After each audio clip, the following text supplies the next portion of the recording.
Let's see here.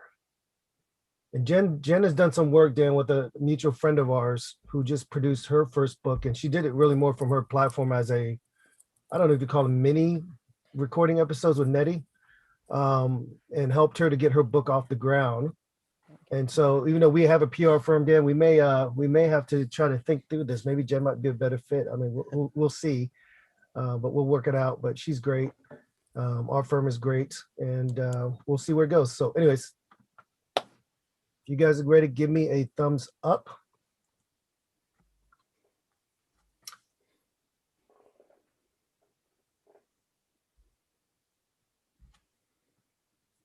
How many times have you heard of a company or an executive botch or mess something up severely, only to make that situation worse, perhaps 100 times or even 1,000 times worse?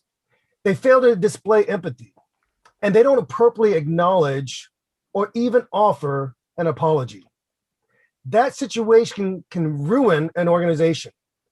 Today, we have an incredible guest with us. She is the owner of JLM Strategic Communications.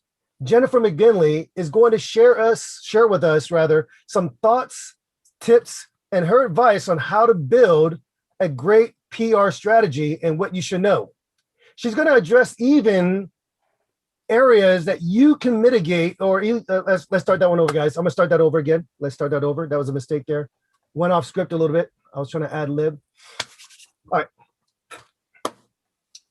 How many times have you heard of a company or a senior executive botch or mess up a situation so severely that they only made it worse, perhaps 100 or even 1,000 times worse? They fail to display empathy, or perhaps they don't acknowledge the situation in the right way, or even in a timely way. They never quite apologize, or perhaps apology is not sincere. Mistakes are bound to happen because world events happen. Natural events happen, things take place. Our special guest today will share why you shouldn't wait for a tragic event or for an organization to mess up something internally or externally. We're going to talk with Jennifer McGinley. She is the founder of JLM Strategic Communications, based right here in my state of Maryland. Her company specializes in media relations, community outreach, and reputation management. She helps her clients increase connections, visibility, and credibility through strategic public relations partners and campaigns. Jennifer, welcome to the Twins Talk It Up program. How are you? Good. This is so exciting to be here. I really, really appreciate it. I'm excited.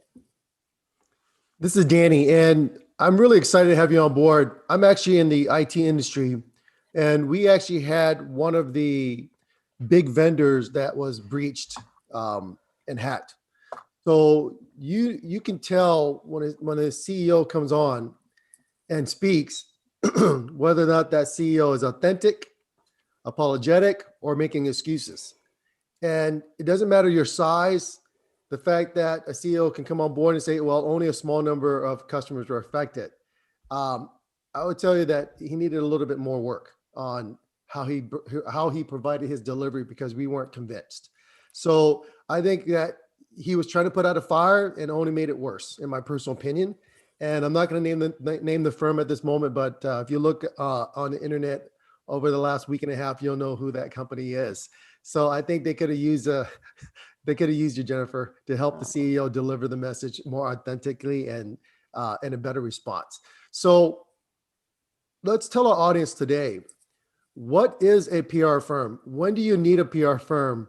Is it only when there's a fire that you need put out? Is it because the company needs to deliver a specific message to specific users? When do firms need to work with you and your company?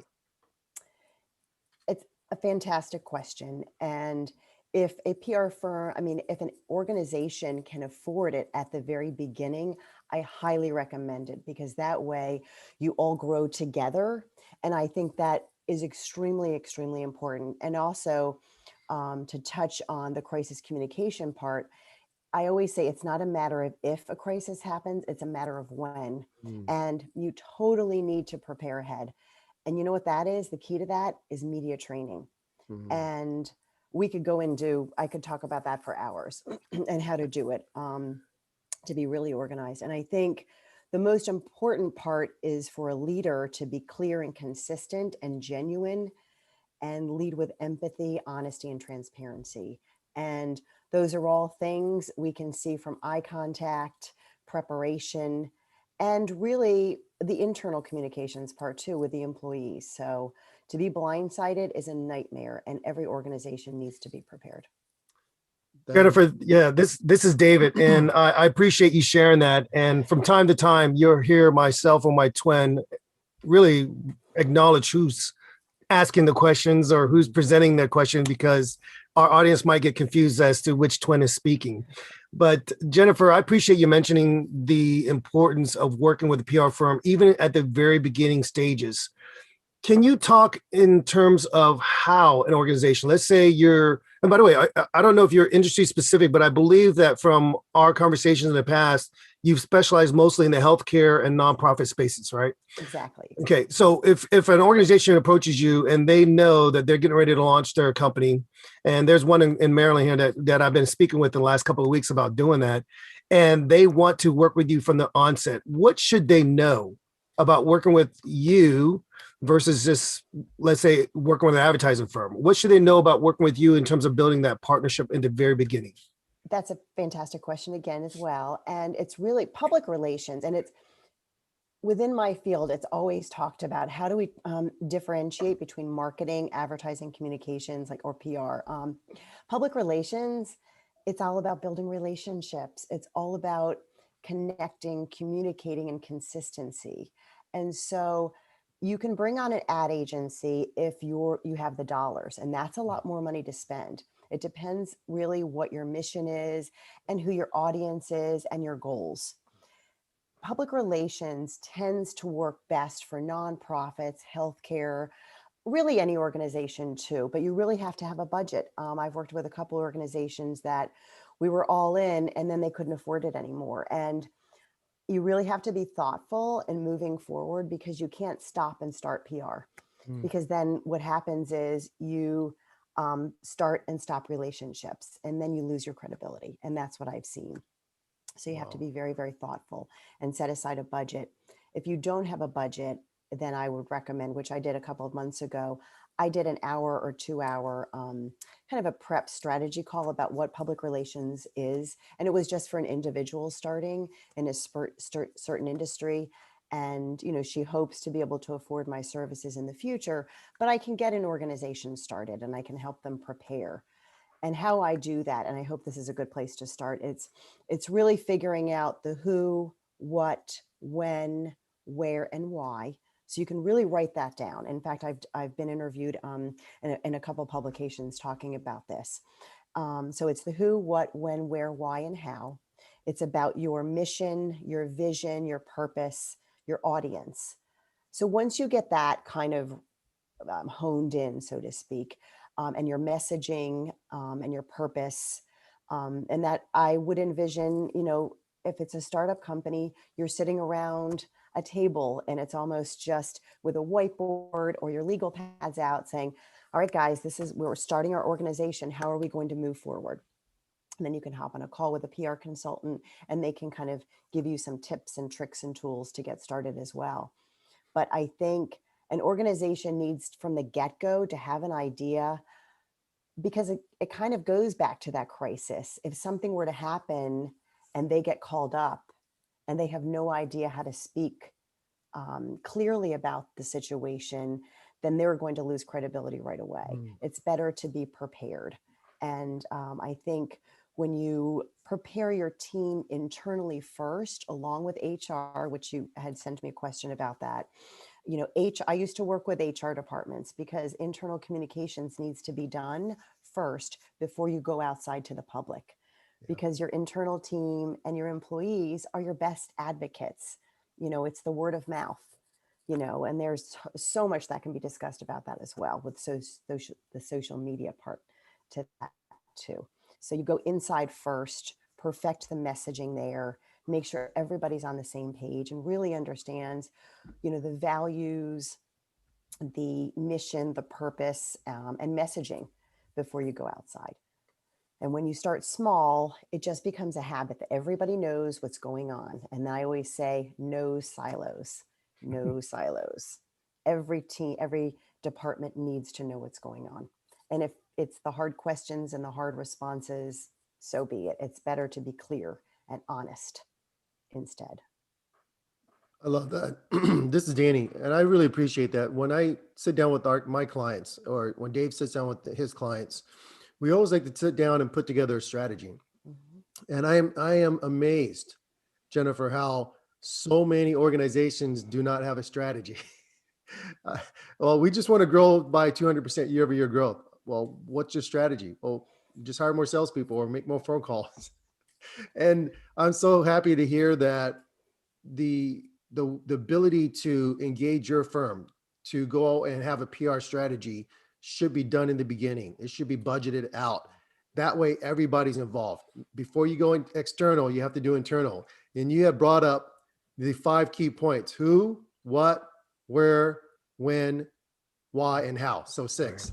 And if you can't answer these questions as an organization, then you're really going to be shooting yourself in the foot. As you said earlier, if an organization doesn't plan and budget for PR ahead of time, and they start doing PR and then they stop all of a sudden, they're actually hurting their brand. They're hurting their image. They're hurting the message they're giving out, not only to internally for their employees, but externally to their end users, their clients, their ideal clients, or their ideal buyers is what we like to call them, ICP, ideal client profile. So it's very important to get you and your firm engaged in the very beginning.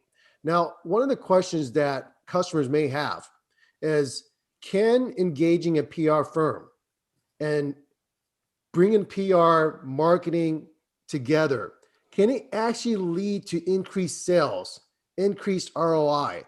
And I think the answer is definitely yes, but I think our audience wants to know a little bit more, Jennifer, if you can actually shed a little bit more insight on how marketing, HR, and PR together can actually increase the profitability of a company. Excellent question, of course. When everybody works together and everybody knows the goals and the strategy and deadlines, right? And expectations need to be set first. And for marketing, the bottom line or the ROI is more of a financial one. It's a little bit more tangible.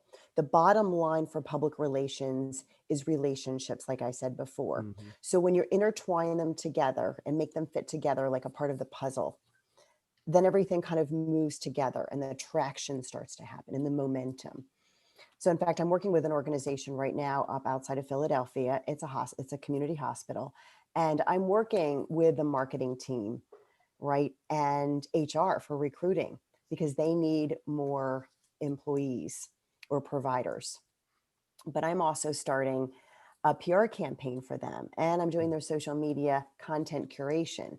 And this all works together because they have a goal to increase awareness for the organization, rise above the competition in their niche market, but also work with HR. So really, we're all working together as a team with a common goal. So that's the perfect scenario, and it's exciting because that's the way it should be done. But this organization's actually, we're celebrating 50 years, but they're part of a much larger academic institution. So I'm very spoiled in that way and very lucky, and that's where I started my career, working with very established organizations.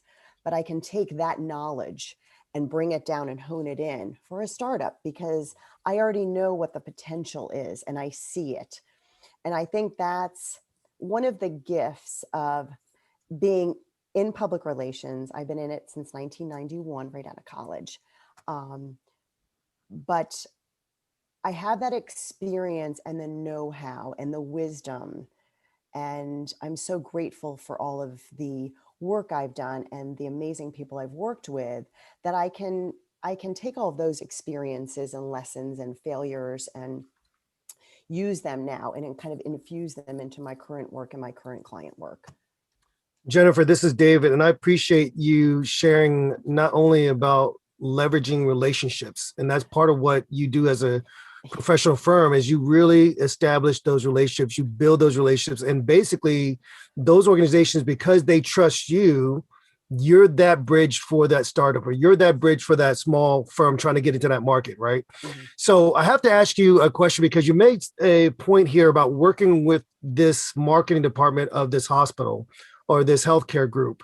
You mentioned the word curating, or at least the phrase curating content. What does that mean exactly? And why is this important for you to build that partnership with an organization to essentially take their content and create it? Excellent. And it's the first opportunity I've had to do something like this. And I'm so excited because the organization I'm working with has like a plethora of amazing content that's already been professionally created. And so now they've brought me on to get the most out of it, amplify it, and really spread the word about how amazing this organization is. And we're using two social media platforms currently. We're using LinkedIn and Facebook. And if you think about that, that is a completely polar opposite audience in a way. One's very local. We need to really nurture this group of people. They're using the services. And then for LinkedIn, it's about the providers need their education and we need to support the providers. So it's given me it literally is so fun to get up every day and be creative. And another really huge important part for me, not only my ethics, my values, the way I do my work, it's trust. Trust is huge. I mentioned to somebody that it might be a potential client, that we need complete trust and honesty when working together, so that I can go down the rabbit holes if I'm up at 3 a.m. because I'm concerned about something or I need more content. They trust me to get that work done, and that it'll be 110% and to the best of my ability at all times. And I also, the relationships I have. In fact, I just spoke a couple of weeks ago with an anchor woman in Philadelphia that I did an internship with back in college, and we are still in touch. In fact, the client that I'm working with now, I've known her since 1996. So when I say I value and covet and treasure my connections and my contacts, I really mean that. And I'm very, very lucky and very grateful that I have the opportunity to kind of bring in people and brainstorm if I need to, or get support in some way so that I can help people moving forward. This is Danny, and I appreciate that you really emphasize relationships. And earlier you said taking away the silos. And there's so many organizations that have so many silos where they don't communicate with each other.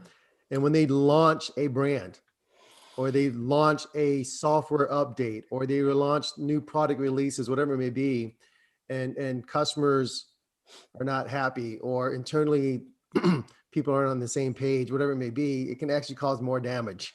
So tell the audience a little bit more about really how you really focus on the social media, or how you build out these campaigns so that the audience can get the message, the right message that the company wants, because you really emphasize how you got to get rid of the silos. Engineering has to work with product management. Product management works with product marketing. Product marketing has to work with sales. So Yeah. sales reps aren't selling things that's not available. Everyone has to be on the same page. The CEO or the head of HR gets out and speaks to the media and talks about how great this product is going to be. So everybody's got to work together, and it's got to be all together. But as you're getting everyone to talk together and getting everybody internally on the same page, getting rid of the silos, and you're about to do this big launch, how do you put that strategy together in place? How do you build up this campaign so that when it gets launched, when the media gets a hold of it, when the audience gets a hold of it, it looks like it's all one team doing it? Because it seems like a lot of moving pieces. So many. And that's why I usually say it's the spider web analogy I use is for the connections, but then it's a puzzle that needs to be put together properly too. So we should really kind of back up a little bit so people watching and listening can understand that when you are a new organization, you need to first start at the beginning. You need to have a professional looking website, and you can slap up something to get started because it gets you on there. And that was what I was told when I first started just my own business. And then you need to, like I said, do the who, what, where, when, why, and how scenario, work on your internal messaging, and then talk about your external messaging. Uh, You also, for leaders, you need to have professional headshots done. You Mhm. need to have bios done. So these are those kind of root or foundational tasks that need to be completed first. Because I've gone on websites, they're also one thing that really is a detail is at the bottom. Make sure that the copyright or whatever on the bottom of your website is up to date, like 2021. That just keep everything up to date. Keep everything up to date. Put everything out there and up there that is appropriate. It makes you almost a little bit more attractive to the community that you want to serve or the media as well. I've gotten so many comments from journalists and other people within the media space that they want to use somebody as a source, but they can't even find a phone number. They can't find the bio. They don't know what their social media platforms are. Mm. They don't know what prior press they have. So I always say, make it easy. And my job is to tell the organizations what to do, help them curate that content Mm. and get everything moving. Then you need to make sure you have all your social media content up to date. And actually, if you're not on social media right now, it is as if you do not exist, especially if you are seeking publicity. And I always say, if you're truly, truly looking for hardcore media placements, you need to be on Twitter. You have to be on Twitter because journalists are sourcing content and looking for experts 24/7, and they're desperate. In fact, a journalist just said, I need somebody and I can't even find somebody. Nobody's responding. And that is a nightmare.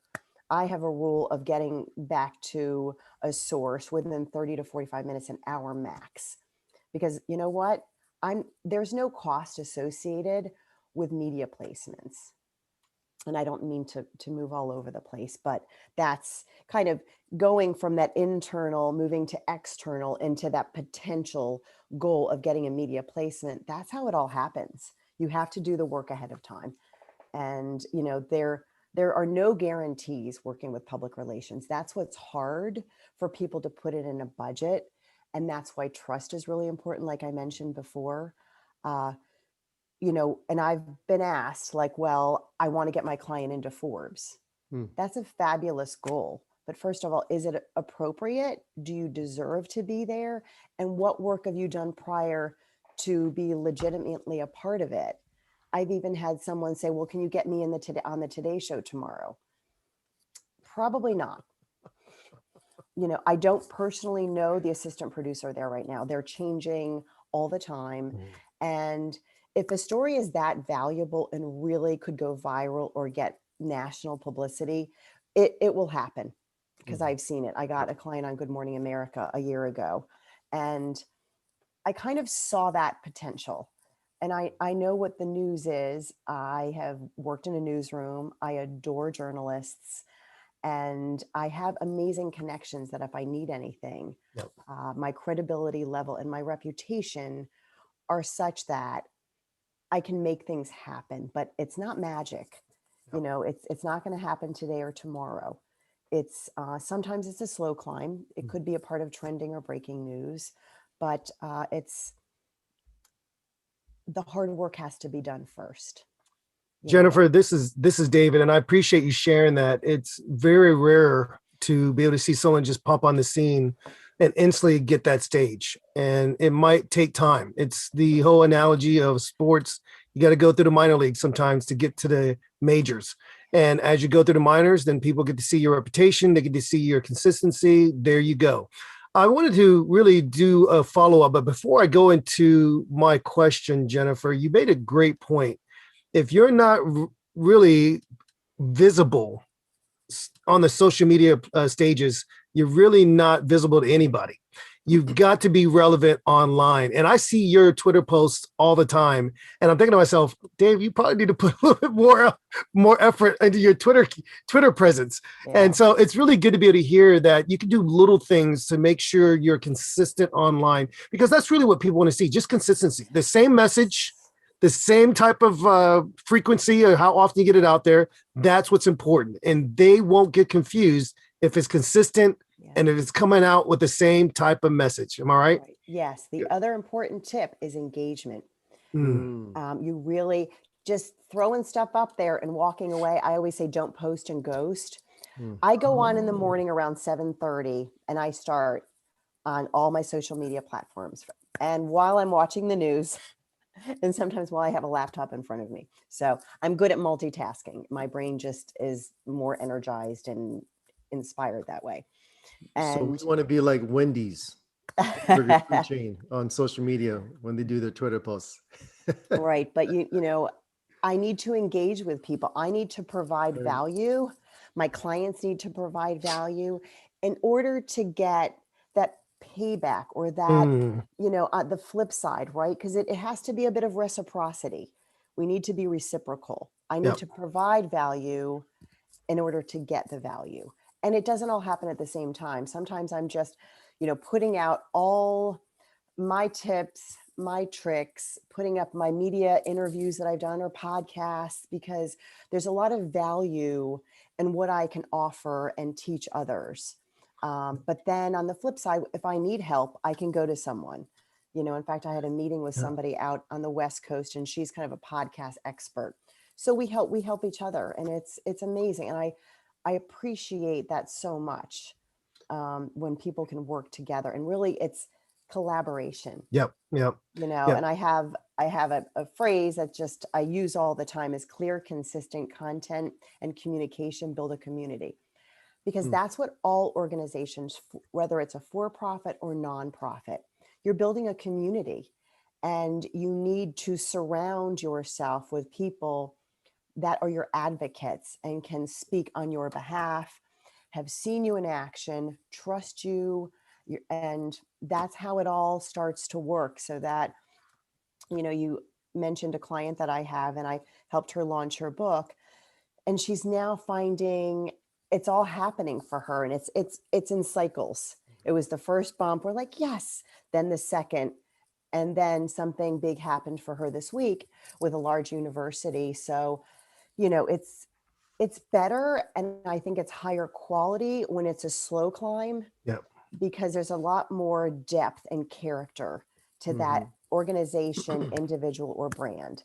And so that's what I've seen as an entrepreneur working with individuals. You know, when you're working for, I worked for the University of Maryland School of Medicine, the School of Pharmacy, or, you know, healthcare organizations in the Philadelphia area. You know, they're established. So I didn't have to be as proactive. That's more of a reactive um, type of work. And so I've kind of learned it's like almost full circle. I have the whole picture now of how it all works. Jen, this is David again. I love that you've shared so much about trust. You've shared the idea, or at least the concept of building consistently, building the right content, and then continuing to put it out there. Even your own personal life example, I get up in the morning at 7:30 every day, I'm consistent. And that's really what it is. You want to be that in that mindset going forward. And by the way, I have to pick your brain because there are a couple organizations I need to get into here in Maryland. Jen, who do you know at Under Armour? Who do you know? Whatever. So, but here's a question I want to ask. Earlier, we really heard about your approach to working with organizations to handle, let's say, crisis management, or mitigating these extravagant circumstances. And you mentioned that it's not a matter of if, it's going to happen, right? So I read somewhere that on average, an organization could expect at least one, what they would consider a crisis situation per year. And it may not be something as big as you might see in the news, but it's something that for that organization can be a crisis. And so I want to talk about this because a couple of years ago, 2018 in Philadelphia, right? We talked about this here not too long ago, that there was a situation where Starbucks had two African-American men that were arrested there in that location. And what was interesting about the events around that, the opportunity that Starbucks had, they could have responded right away. They could have taken forever. And we know what happens when there's silence, we get suspicious. And so what happened with Starbucks is they quickly turned around, apologized for the situation. They closed more than 8,000 of their locations, okay, to provide what we call racial bias training to over 175,000 employees. And for those locations they couldn't close, they encouraged their employees to go in for training nonetheless. So not just that, Starbucks also offered, from what I read, what they call college or employee college tuition assistance program, where they wanted their employees not just to get trained through them, but to say, hey, we want you to go out and get further training through these universities that are in partnerships with them. Can you talk about how organizations can react successfully? Maybe in your mind, Starbucks was successful, or maybe there's an organization that you could think of that wasn't successful, and not just how they react, but what are some steps that we can keep in mind if we're not such a big conglomerate or giant known around the world yet to handle a crisis? Yeah, I think the best first step is to be an organization and set a day aside ASAP, sit around a table with a whiteboard or your notebooks and talk about what types of crises could happen. Just list them. Hmm. Our building could burn down. We could have an active shooter come in the front door. Hmm. We could have another pandemic, a hurricane or tornado. We could have an employee that comes down with an illness, an unhappy employee post on social media, right? So you can come up with scenarios first, and then you can kind of underneath those do 3 talking points per. I like things in triangles. I always say 3 talking points and then get out and shut your mouth so you don't say too much. And then what you can do, and I was a great, very experienced PR pro, did a crisis communications talk, did a crisis talk for us at the beginning of COVID. And I didn't think about it either. You need everything to be on your mobile devices. You need your phone numbers. You need it on, on your iPad or your phone, so that you can have everything at a moment's notice. Because most things happen 4 a.m, 6 a.m, on a weekend, in the evening. So it's better to be prepared to talk about what could happen, and who is going to be the spokesperson. How are you going to communicate this is going on with your team? Who is going to be involved right at the get-go, who will not be involved. Talk with your employees about it. If there's a crisis, if you see something, say something. And that again goes back to the trust of your leadership team, so that if something does happen, you're not going to keep your mouth shut about it. You're going to move forward thoughtfully, strategically, with transparency, Right. so that you can come out of it ahead. And I did some videos on this too. The next step too is letting your external communities know what's going on. And you need to have a community already that trusts you and values you to back you up in a crisis, so that you can move ahead in a positive light. So, that's that planning ahead. If nobody knows who you are or what you do and why and trusts you, you can't build a community so that when something bad happens to you, you've got people behind you. It's kind of on a personal note. If you have a death in the family or an illness and you don't know anybody, no one can help you. No. So if you build trust and really good relationships and people care about you, they're going to come to bat for you. And Yep. so that's kind of what it's like. This is Danny. I want to kind of veer the topic off just a little bit on, as you mentioned that if you had a definite family or something's going on, if people know you, they know what's going on. One of the things that just came out of the news this week, Jennifer, is that during this health pandemic, there's a lot of companies now trying to figure out the strategy of when employees should go work at the office again. And I would tell you, a lot of people, they didn't get spoiled. They got accustomed to working from home. And there are actually studies that show that people working from home were actually more productive than when they're at their office. So Google made this announcement that they want 80% of the workforce to go back to the office pre-pandemic, what it was like pre-pandemic. And there's just a huge social media backlash because one of the first 6 employees at Google made an announcement internally that he's moving his whole family to New Zealand to work remotely, whereas the rest of the company is told that they have to go work back at the office.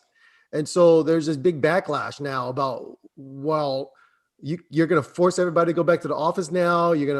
When people have already got used to working from home, they're driving, they're more productive, their kids, taking care of the kids, having to go find a new babysitter or go find a new daycare. So there's this big backlash going on. What do you think should happen And how can firms be more aware and take advantage of this aspect of going back to work, return to work? Should it be implementing this as part of a strategy, a HR strategy, and then announcing it the right way? Because Google has been doing these announcements and people are like, wow, what a great strategy and all that. Right. But when it actually happened, Yeah. boom, there was a huge backlash. Employees are quitting now. They're threatening to leave. Senior executives are quitting because of this. What should we be doing? That is all your silos, that's all HR, that's internal communications. And my recommendation would be to get the buy-in of the employees first, Mm-hmm. right? And do a town hall. Where I've worked a couple of places, they did town halls where the CEO or the leader would talk and say, how do you feel about this? What do you think about this? Do a poll. You need to involve your employees or they're going to feel shut out and angry and disrespected and not work as hard. Yeah. And, I've worked at organizations where they would not let me work from home. And that was hard as a mom of two small kids. My husband's job is he cannot just leave at a moment's notice. So I wouldn't have any backup or childcare. And that was really hard. And now that organization everybody did really, really well working from home. I think you should be able to work where you're most productive Mhm. and most trusted and happiest Hmm. to give your life balance. But that is not my expertise. I'm not an HR expert or recruiting or the legal aspect of this whole thing. But when you as an outsider are looking at a brand and you're seeing this kind of zigzag and mixed messaging and confusion and disrespect toward employees, that organization, individual, or brand is not doing themselves a service Yep. and not clearly communicating externally and really tarnishing their own reputation.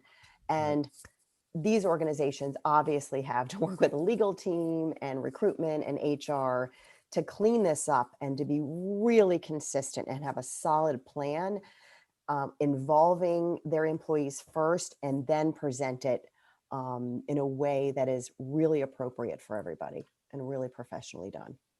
That's my Jennifer, take. Jennifer, I love that. And I appreciate just the continued emphasis that you've made on the importance of internally communicating the plan, internally getting buy-in, making sure that the family at home feels great about what you're going to say when you get out the house.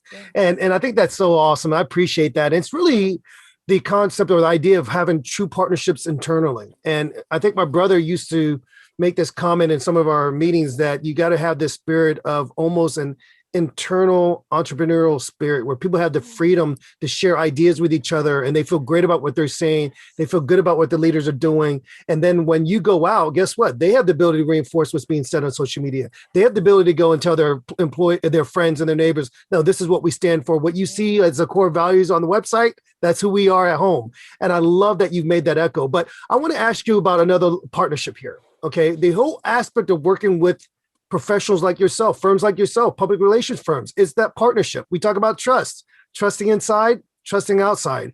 So I want to ask you this. You had an acronym you mentioned before, and I would literally be remiss if I didn't ask you about this. HARO, HARO. When you talk about partnerships, how do we help each other out? How do we help your, let's say, social media interface, the reporters, the publicists? How do we help each other out? Talk about what that acronym means, HARO, because we're not just talking about partnerships internally, we're talking about partnerships externally. Right. And Help a Reporter Out is a tool with Cision, a big media company. And that is something organizations can use on their own, and it's free. It's helpareporterout.com, helpareporter.com through Cision. And you can get curated journalist requests 3 times a day, 5 days a week. And you can, submit your information and messaging to be included in media outlets. And that's a great way for somebody that cannot afford to hire a PR pro to get in the media. And I know a lot of people that are doing that on their own. It's great. Yeah. Wow. I And you love need that. to work together. I think that's, there's a lot of negativity surrounding journalism, and I understand that, and I completely value that opinion. And people are afraid of the media because they don't want to talk and they don't want to say something wrong or something that is going to tarnish their reputation. But that really starts with that organization, and that's their opinion. When you're prepared ahead of time and everything is really clear and everybody knows what's going on, there should be no fear there, so that then you can help the media. And once you start, especially locally, I always tell my clients, go local first. Build up a great relationship with your local media, because they'll have other connections and you can be their go-to if they need something, right? Hand off your headshot, your bio, and topics that you can talk about to help them. You need to help them first, and then they'll help you back. And it's really a collaborative effort. Yeah, for sure. I appreciate that. This is Danny. What I want to make sure the audience knows is that as we go forward, please make sure you go to Twins Talk It Up podcast on your favorite platform. Make sure you subscribe to us, and make sure that when you subscribe to us, make sure you give a good rating, because what we want to do is we want to make sure we bring professionals like Jennifer back so that she can share her insights, her strategy in order to help make your business more profitable. And that's really the goal of our Twins Talk It Up podcast. So as we go back to what you're saying, Jennifer, and making sure that the organizations are ready to go, they have kind of pre-scripted things in case emergencies happen. You talked about they did the pre-planning. Well, what's going to happen if a disaster happens, or an employee quits, or employee leaves, and all these other things, and make sure that at least you're ready.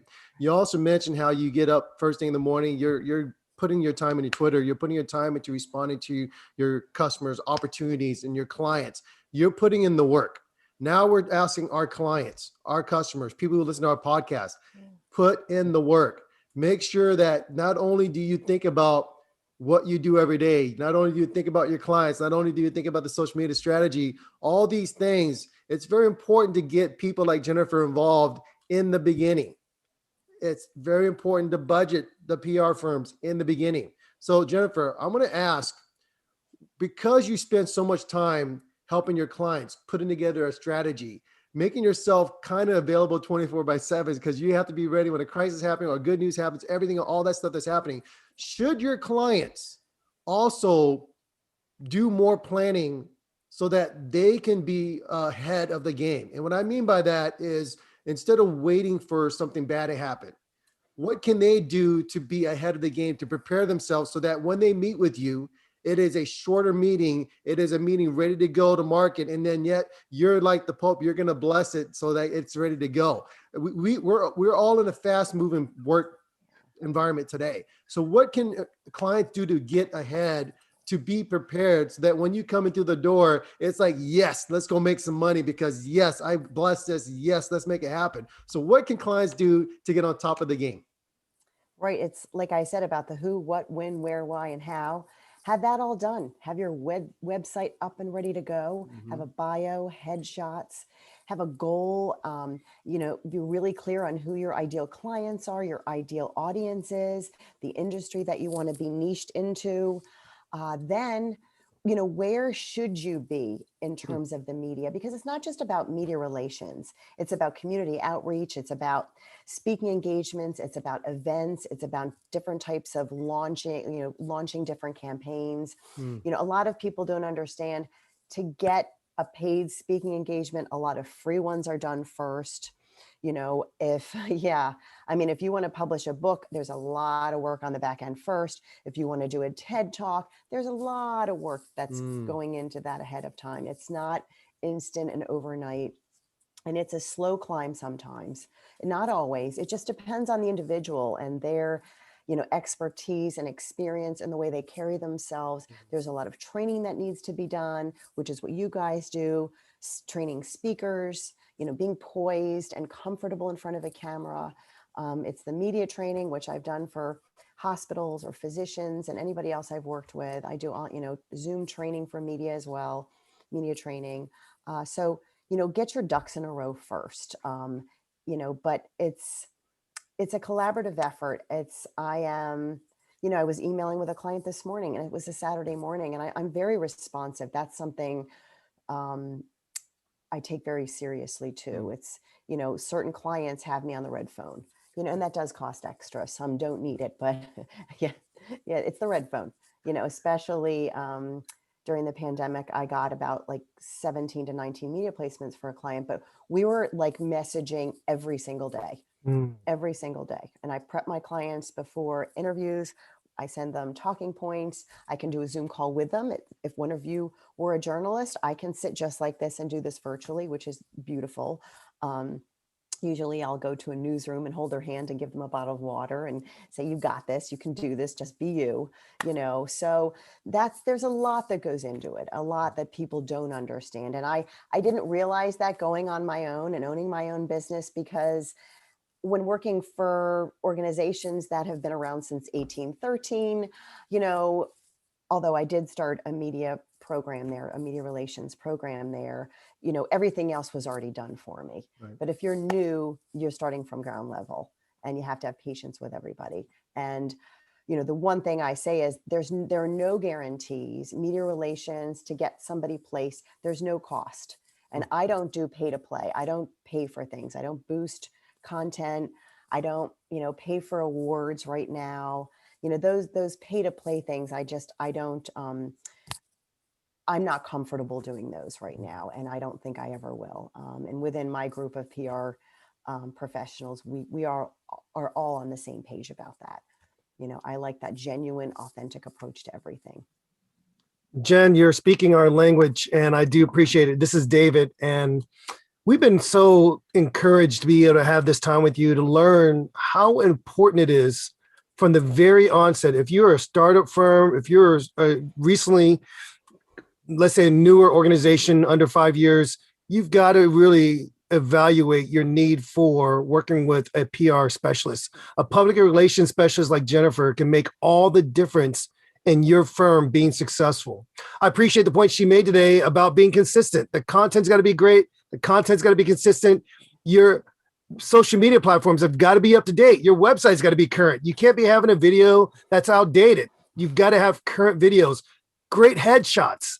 You got to be ahead of the game. The plan for any type of scenario, good, bad, or ugly, to be able to sit down and say, what's the plan? How do we talk about this internally? How do we get the employees involved? Because they're really the mouthpiece. They're the ones that can hit that reshare button on their phones. That everything needs to be on that format. It can't be in this unapproachable, inaccessible platform. And so I really want to thank you for that, Jen. I also want to thank you for sharing with us the value that could come with partnering with someone like yourself and learning to work on trust. That it might take some time, but if you work on that, you're going to build and put your company or your organization in a position for greater success. So I want to thank Jennifer for joining us today. Jennifer, we're going to leave your information for all our listeners, for the audience to be able to grab you. JLM Strategic Communications. This is Jennifer McGinley. Thank you so much, Jennifer, for joining the Twins Talking Up program. I absolutely enjoyed my time with you both. Thank you so much. I appreciate the opportunity.